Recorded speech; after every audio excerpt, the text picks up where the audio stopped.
And now, let's move on to our feature segment.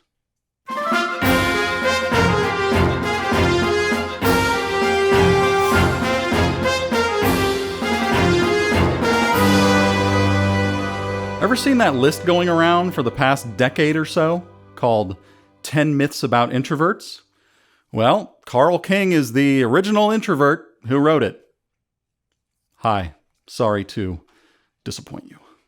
I want to accomplish two things here. Number one, take credit for writing 10 myths about introverts because, hey, I did. And two, review the 10 myths after all these years. I'm going to add some director's commentary.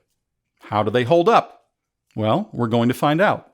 If you're not familiar with it, 10 Myths About Introverts was written as a list of misconceptions about introverts. How we're shy, how we hate people, and how we should just smile more to make other people more comfortable.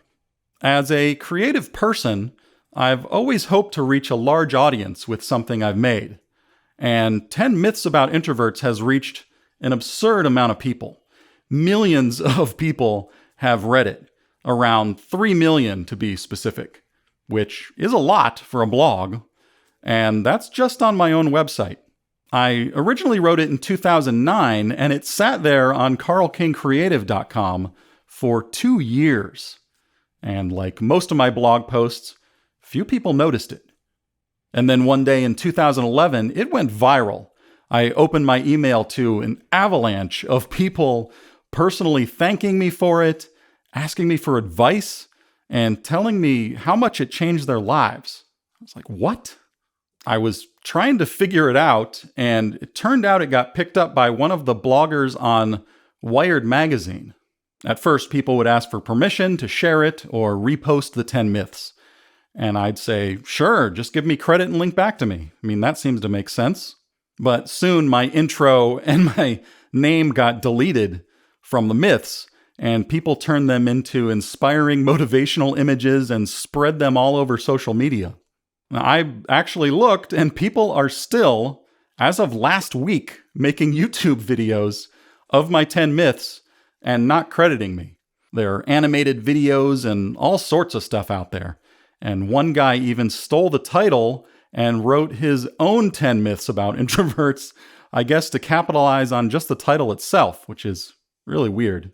Now, how does that feel to have your personal writing straight up plagiarized? Well, maybe it's how someone feels when they become a meme.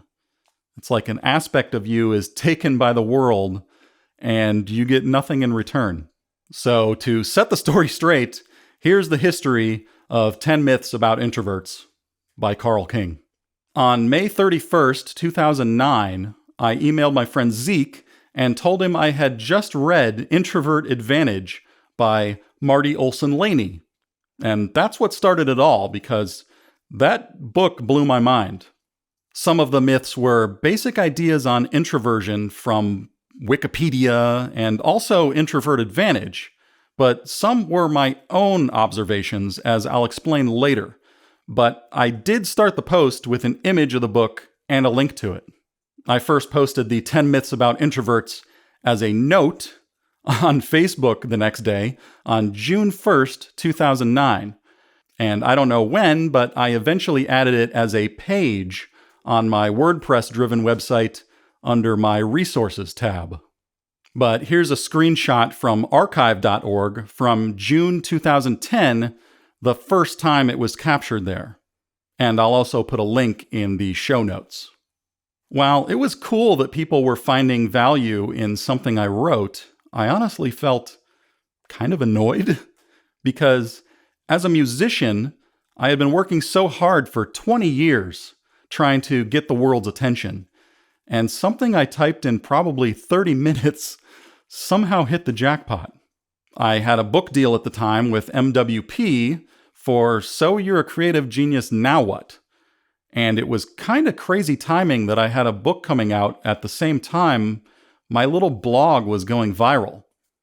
People around me suggested I write a book about introverts and fast, but I actually resisted commercializing it because the idea of that just felt gross. Besides, there were already plenty of books about it. What more could I say?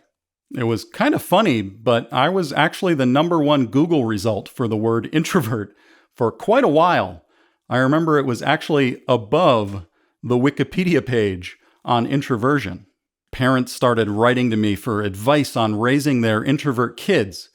And I was like, I have no idea. I don't even have kids. I tried being compassionate and keeping up with the emails at first, but eventually I just stopped replying because there's only so many times you can write the same email without feeling fake. And I was the wrong person to be asking about any of that stuff. My only attempt to possibly commercialize it was I had a little PayPal donation link at the bottom of the page. And I got random donations over the years, probably added up to a few $100s. But that's the most I did to cash in. People all around the world volunteered to translate it into other languages, so I posted those translations on the site too. There was French, Portuguese, Italian, Dutch, Spanish, German, and even Hungarian. The next year, introversion blew up. There were books everywhere. There was Susan Cain, the lady with the boots, giving her TED Talk, The Power of Introverts. She packaged introversion and sold it successfully. Actually, someone who claimed to be from Susan Cain's team at the time emailed me, said they were starting a new company or website for introverts, and asked me if I'd be interested in writing for it. And I said, sure. And I never heard back. And that was fine because I didn't really want to be the 10 myths about introverts guy for the rest of my life or try to make it my brand or whatever, because I had totally different big-ass creative career goals. I wanted to write for animation and make Adult Swim cartoons. Of course, writing 10 myths about introverts was a revelation to me. I mean, I wrote it in a fit of self-discovery. But by the time anyone noticed it, years had passed.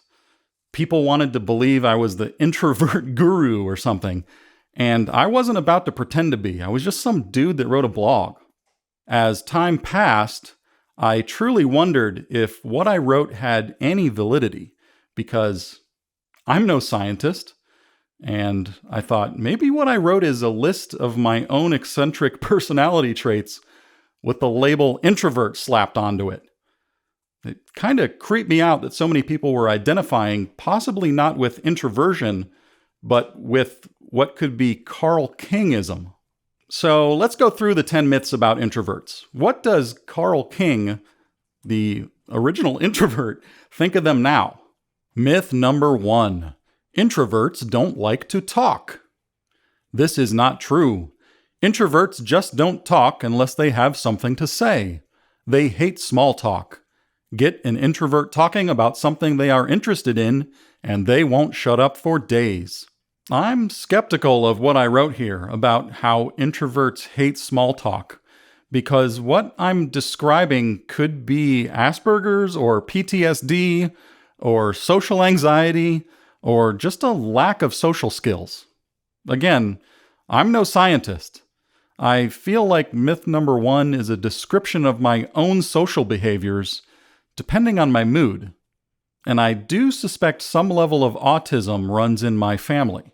I can be bad at what's called active listening, which is giving the other person visual and auditory cues that you're engaged. Like mirroring their behaviors. But I'm working on it. I also just don't have a super expressive face, as you can tell. Anyway, calling a lack of small talk an introvert behavior doesn't seem fair. Myth number 2. Introverts are shy. Shyness has nothing to do with being an introvert. Introverts are not necessarily afraid of people. What they need is a reason to interact. They don't interact for the sake of interacting. If you want to talk to an introvert, just start talking. Don't worry about being polite. I have been called quiet and shy my whole life. And most of the time it's because I'm just observing and listening. I did grow up lacking a lot of social skills, and it still throws me off sometimes, but I think I generally do okay at this point. Being friendly to strangers is sort of a mode I've learned. So when I turn on my outgoing performance mode, it's no problem. Doing this podcast is an example of that. I can talk loudly for hours and also don't have any problem being on a stage. That is, as long as I know what I'm doing up there. Myth number 3, introverts are rude. Introverts often don't see a reason for beating around the bush with social pleasantries. They want everyone to just be real and honest. Unfortunately, this is not acceptable in most settings, so introverts can feel a lot of pressure to fit in, which they find exhausting. So yeah, I've been called rude a lot, and sometimes I'm just so focused on a task or consumed with anxiety that I don't realize how my behaviors are affecting others. I can get hyper-focused on completing a task. To someone that hasn't spent actual time with me, it might just look like I'm very productive. But I think it's some blend of autism and anxiety driving me to get things done. And when I'm in that mode, my social skills disappear.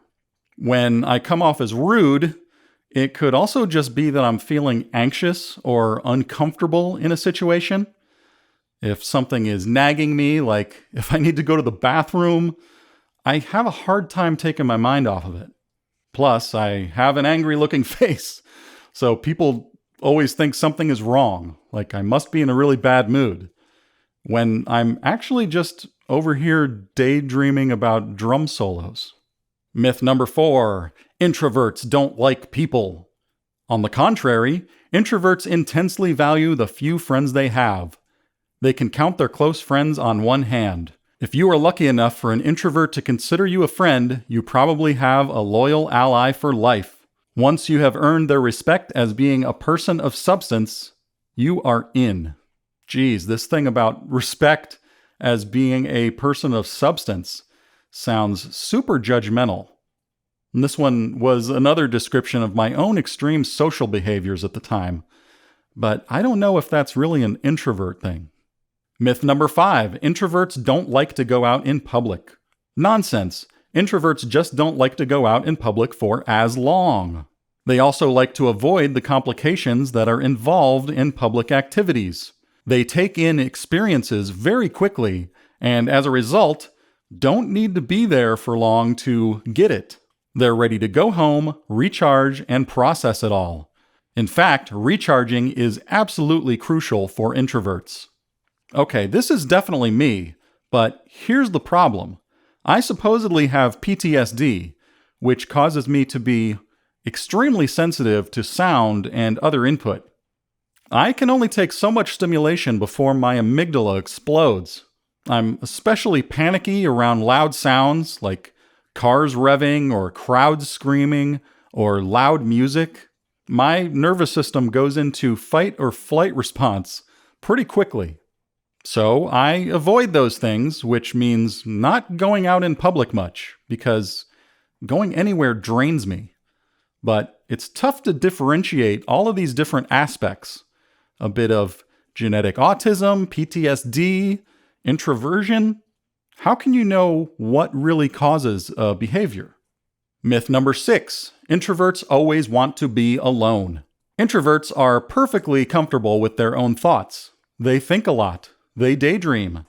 They like to have problems to work on, puzzles to solve, but they can also get incredibly lonely if they don't have anyone to share their discoveries with. They crave an authentic and sincere connection with one person at a time. Again, this is me. I can spend 90% of my time alone and be totally okay, but I need my wife and my friends and family the other 10% of the time as my sort of home base. My dad was a total hermit, and as far as I know, he didn't even have one adult friend. He seemed to just like his peace and quiet, but he loved his family being around, even if he didn't talk to them much, and that's just how he operated. So I probably inherited that from him. Myth number 7, introverts are weird. Introverts are often individualists. They don't follow the crowd. They'd prefer to be valued for their novel ways of living. They think for themselves, and because of that, they often challenge the norm. They don't make most decisions based on what is popular or trendy. Now, that one is the most left field of all of the myths, because I doubt eccentricity has anything to do with introversion, but I could be wrong. I'm surprised I didn't add myth number 11, introverts eat burritos from Whole Foods every day, laugh at poop jokes, and constantly talk about Steve Vai. Myth number 8, introverts are aloof nerds. Introverts are people who primarily look inward, paying close attention to their thoughts and emotions. It's not that they are incapable of paying attention to what is going on around them, it's just that their inner world is much more stimulating and rewarding to them. It sounds like I was conflating introversion and introspection in this one. But yeah, it is another description of my own personality. Myth number 9, introverts don't know how to relax and have fun.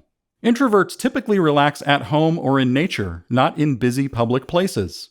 Introverts are not thrill seekers and adrenaline junkies. If there's too much talking and noise going on, they shut down. Their brains are too sensitive to the neurotransmitter called dopamine. Introverts and extroverts have different dominant neuropathways. Just look it up. Just look it up? Well, that settles it. I got that sciencey stuff out of Introvert Advantage. And I honestly have no clue what dopamine is, or what dominant neuropathways really are. And I'm going to guess that a book from 2002, 20 years ago, is outdated by now. Myth number 10, introverts can fix themselves and become extroverts. A world without introverts would be a world with few scientists, musicians, artists, poets, filmmakers, doctors, mathematicians, writers, and philosophers. That being said, there are still plenty of techniques an extrovert can learn in order to interact with introverts. Yes, I reversed these two terms on purpose to show you how biased our society is. Introverts cannot fix themselves and deserve respect for their natural temperament and contributions to the human race.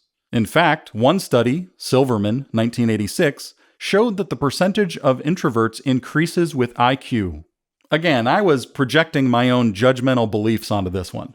I was making introverts out to be these grand visionaries, advanced beings, more special than extroverts. But there's no rule that says introverts need to be intellectuals or creatives. I was just making a big deal out of that because that's what I wanted to be.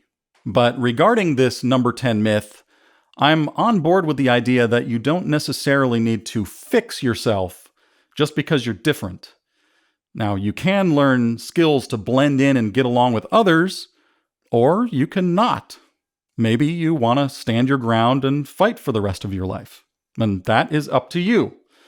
But I know what it's like to have people point at you and say, "Look at him, he's not like us."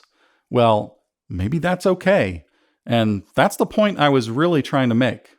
Overall, I think 10 Myths About Introverts was too simplistic, because I took a complex area of psychology and I turned it into a team sport, like introverts versus extroverts. And the reason I did that was some extroverts around me at the time thought there was something wrong with me because I hated parties and having people over constantly. So writing 10 Myths About Introverts was my way of defending myself. But when I wrote it, I didn't know much about PTSD, autism, and social anxiety. All of which are things I believe I experience in varying degrees. But which is which? Do they overlap and cause each other? In the end, as much as I'm skeptical of 10 Myths About Introverts' scientific accuracy, no one ever wrote me to tell me how flat out wrong the list was. Most people said, "Oh my God, this whole list is me." So that must count for something. It's pretty wild to think that 10 Myths About Introverts resonated with so many people, helping them understand themselves and their family members. But I never, ever expected that to happen.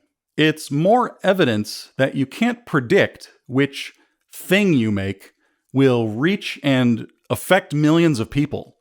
So creators, keep at it.